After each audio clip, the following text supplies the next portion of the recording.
How we doing, guys?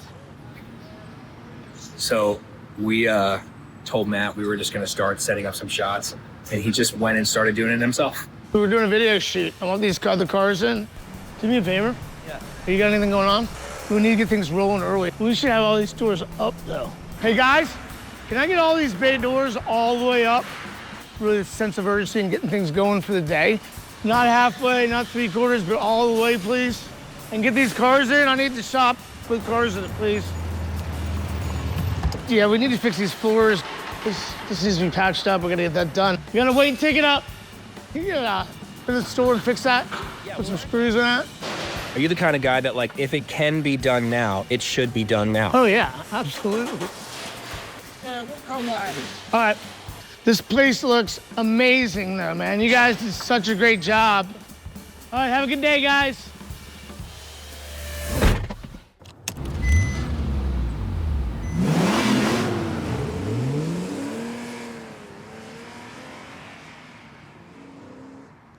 Tekmetric, under the lift, Matt Curry, take 3.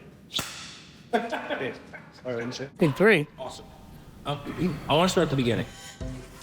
So if we begin at the beginning, I have a huge family. I'm the youngest of 7 kids. My dad lived through the Great Depression, so he was taught work ethic at a very, very young age, you know, when he was like 17 years old. And that was been kind of instilled in us our whole lives throughout our family culture. I would cut grass and shovel driveways, and really starting at like 7 or 8 years old. And my brother started running a tire store, and back when I was 10 or 11, he would take me in on weekends, and I would clean bathrooms and mop floors and learn how to change tires and oil a little bit. He's just 100 miles an hour, just very intuitive, always questioning so we can learn more. Running 100 miles an hour all the time. I was scatterbrained. Didn't really study for school. I couldn't really sit still for very long. Well, this was like 1977 or 78. My parents took me to Mass General Hospital in Boston. And they said that I'm pretty severe ADD and some slight dyslexia, and that I would have to work 2 or 3 times harder than anybody else to have any success in the world. They tried this experimental drug. They said, hey, what we can do is we can put you on Ritalin. And I almost got straight A's that whole year. I could sit more still in class. I could pay attention better. But they didn't know the long-term effects of Ritalin, so they took me off it. I didn't get straight A's or whatever. I had lots of energy, and I can take on like 5 tasks at once. I think that taking me off of Ritalin was one of the best things that they ever did for me. Even though you have maybe a lot of defects or whatever, you also have a lot of superpowers, and you have to embrace those. We have this known thing between all of our people. It's called the curry cane. All right. Jorge, what's up, buddy? How you doing? I'm doing good, man. How you doing? He's in and out of the store quickly. All right, let's get him in, check him out, back him out. You know, he would come in, this is what I want to have done, blah, blah, blah, blah, blah, and then he rolls out. We need to get things going a little bit faster in the morning, I feel like. Oh, you don't rotate those tires. The best ones are already on the rear. You know, he'll come in and say, oh, I hate that. That's awful. He's gone. You know, you're like, what? What just happened? This computer screen could be a little cleaner. The trash can's dirty. That's a joke. It's a trash can. And it took me a little bit to understand how he operates. His brain is everywhere. What's going on? Which is a phenomenal thing. Some people look at that as a negative. Not our team. You guys are rolling, man. I like it. He's not a hands-off guy. He is absolutely a hands-on guy. So he needs 2 tires in alignment at least. You go run a turn, like in the rain, you're gonna get oversteer. When he goes into a shop, it's not like the employees are saying, oh my God, Matt Curry's here. He's energetic, he's funny, he's nice to people. We love Tyrone, man. He's awesome. You're on the Employee of the Year list, buddy. Yeah. And he's a straight shooter. You interviewed him earlier, correct? Yeah. And he told you exactly the way it was? Mm-hmm. Didn't sugarcoat it? Mm-hmm. Made you understand exactly what he wants? Mm-hmm. There you go. That's what he is. And to tell you the truth, we've been married for over 35, almost 36 years. That's just the way we relate to each other. Let's stop at meeting Judy. Where did you meet her? Do you want the true story? I went to college for about 2 years to meet girls and drink beer. We both went to George Mason University here in Fairfax. But so we met at a party. We were drinking beer and, you know, maybe smoking a joint. Most of the guys, you know, the dudes on campus, they go, you know, hey. And this guy, Matt, he'd look at me and say, hi, how are you? And, you know, I'd always be like, whoa, okay. On our second day, we spent the weekend at a ski resort in Pennsylvania. And my Trans Am broke down on the way back. So we ended up having to sleep on the Goodyear store I was an assistant manager at. It must have been a sign of things to come because she stuck with me the whole time. I don't know if I would have stuck with me the whole time. He was so chaotic and fun. It was refreshing to me. So it was a natural attraction. Is that Matt? Yeah. See?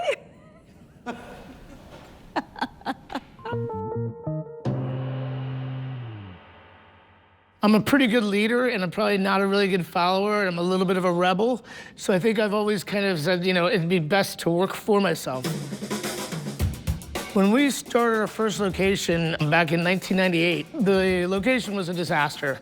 Back of a really shitty industrial park with no visibility, 4 parking spots. It was $103,000 and 13 credit cards. And the last credit card offer was for $500. And I turned to Judy and I said, if we have to use this, we're screwed. You know, I'd put the kids to bed so I could work for 2 or 3 hours in the evening to help him with the business that we just started. I gave Judy a kiss and I told her, look, I'll see you in 2 years. And I meant it. Working open and close, 6 days a week, doing the bills on Sunday. 2 months in, we just had our second child. And I made these flyers up. Judy looked at these and went, oh my gosh. You know, you need help. Yeah, honey, they're good, but why don't I help you out with that? I'll do some flowers for you. Then that's when it started to realize that, you know, I really have a place in this business. She quit her job and became our CFO, our accountant, and our marketing person. Within 18 months, we paid off all the credit cards, and within 24 months, we opened our second location. So it worked out pretty well, actually.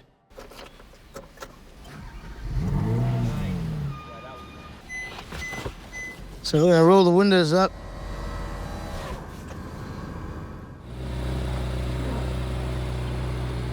Have fun!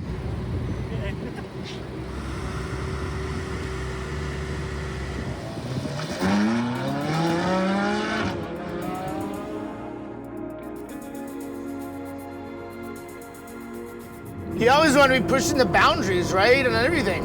So that's what racing is about, pushing it. I started getting into racing back in the 90s, and then I was totally bit by the bug, and I've been racing for 35 years. It's intense, just like his personality, and he's really good at it.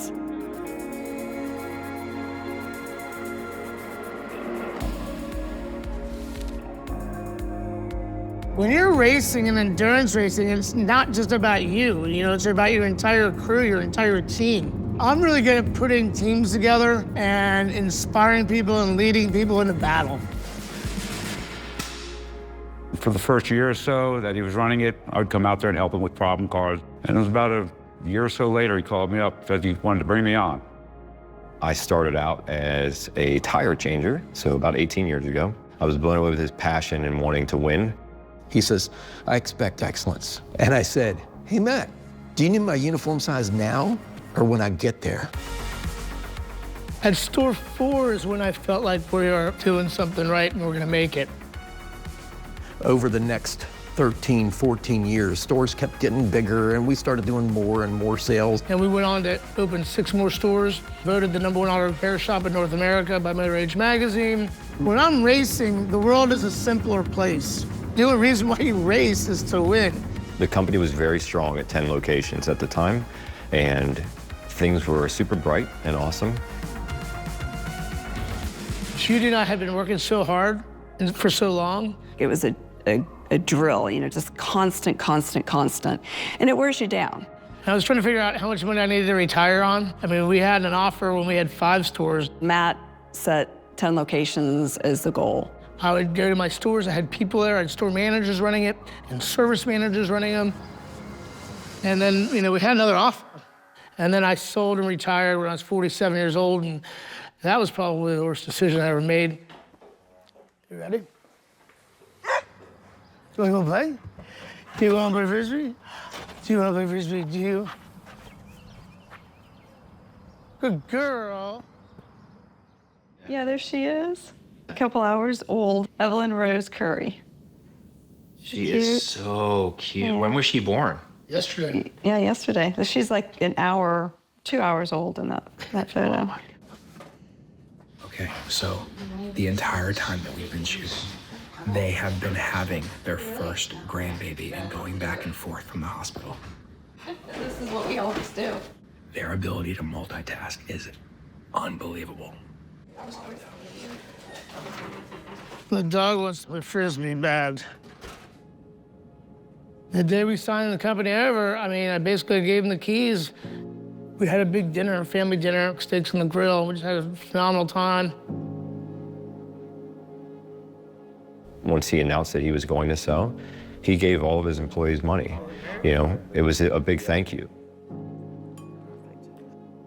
And so we thought we were free, done, happy. And nobody asked me the questions, what is the benefit of retiring? What are you really going to accomplish besides getting a lot of money and not having purpose?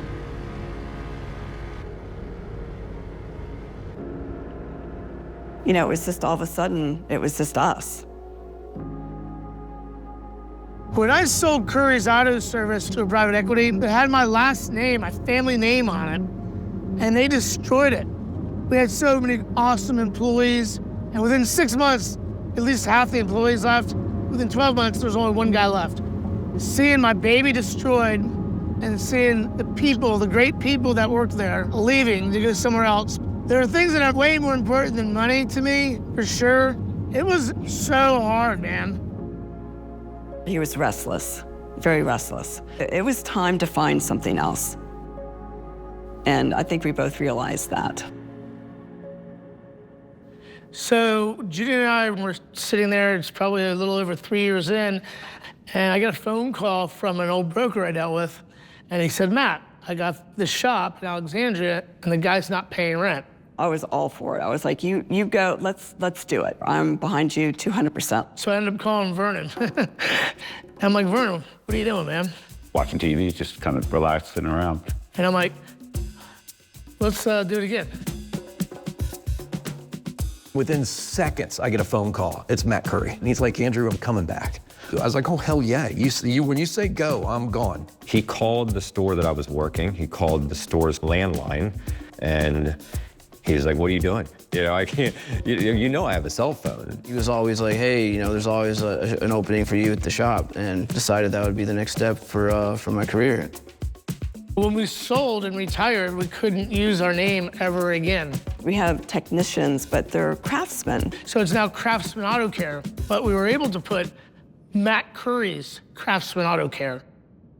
That store was doing about $25,000 or $30,000 a month. Within the first year, we're doing over $200,000 a month. And now that store consistently probably do $5 million this year.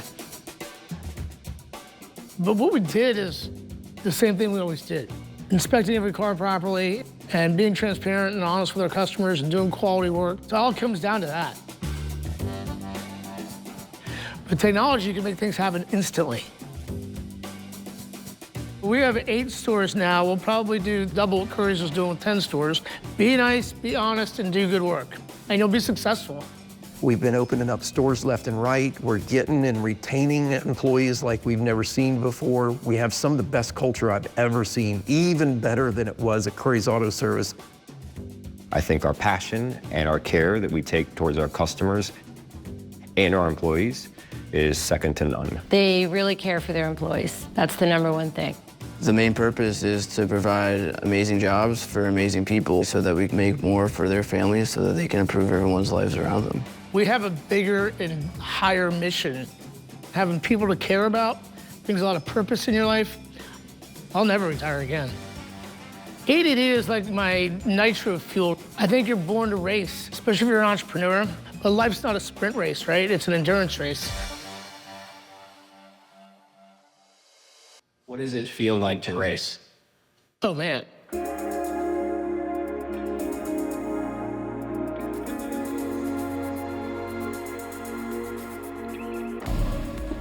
What does it feel like to race? You're on a track with 70 other drivers, maybe a 2.2 mile track. And you're going down 130 miles an hour down the front straight. It's being in a zone, man. You were in the ADD zone. When you're racing and endurance racing, it's not just about you. You know, it's about your entire crew, your entire team. You got to take care of your crew. You got to take care of your other drivers. And you need to take care of your car. It is the coolest thing ever. We always say in racing, you gotta be looking around the next turn, looking over the mountain, looking over the hill. Because if you don't finish, you can't win. I think that's kind of a good scenario for the automotive repair industry. If you don't finish, you can't win.